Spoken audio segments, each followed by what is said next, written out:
Ops, sa mga viewers and followers ko, meron akong ikukwentos na naman sa inyo. Alam nyo ba, early in the morning, nagkakatay na ng baka or baboy ang tatay ko. Dahil sa na-discovery ko na medyo bata pa ang baka, kaya hindi natuloy. Kaya ito ngayon guys, last minute na, paggabi na, naabutan ko ang tatay ko. Nagkatay talaga ng baka, pero ibang baka.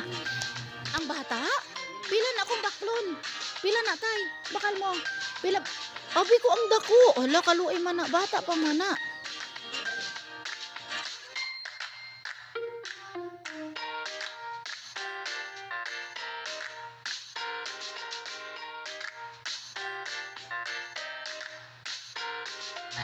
Dahil sa medyo madilim na at nakalimutan niya ang extension wire.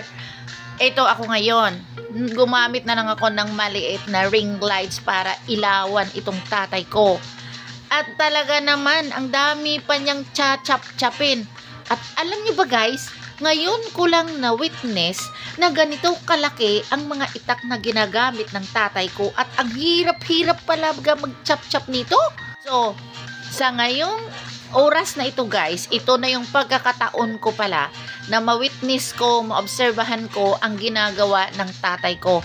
Dahil simula nung bata pa ako at of course ang mga kapatid ko, gani rin ang ginagawa niya. May lagari kagit sinatay haw? Narada abol. Way maklang blade. Tani tay kuan machine gidya. Ha? Machine. Kani.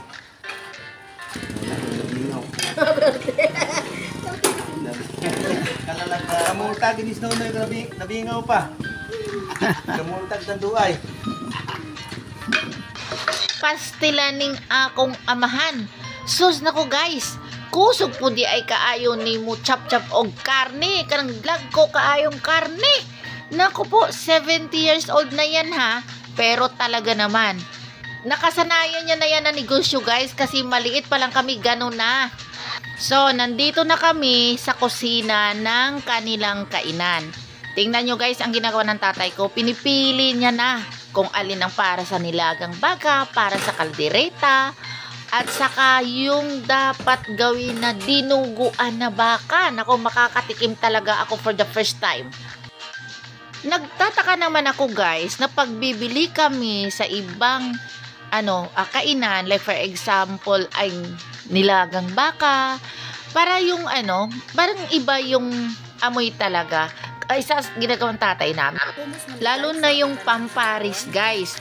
Talagang iba ang amoy talaga ng, hindi naman lahat siguro no, pero parang nagtataka lang ako.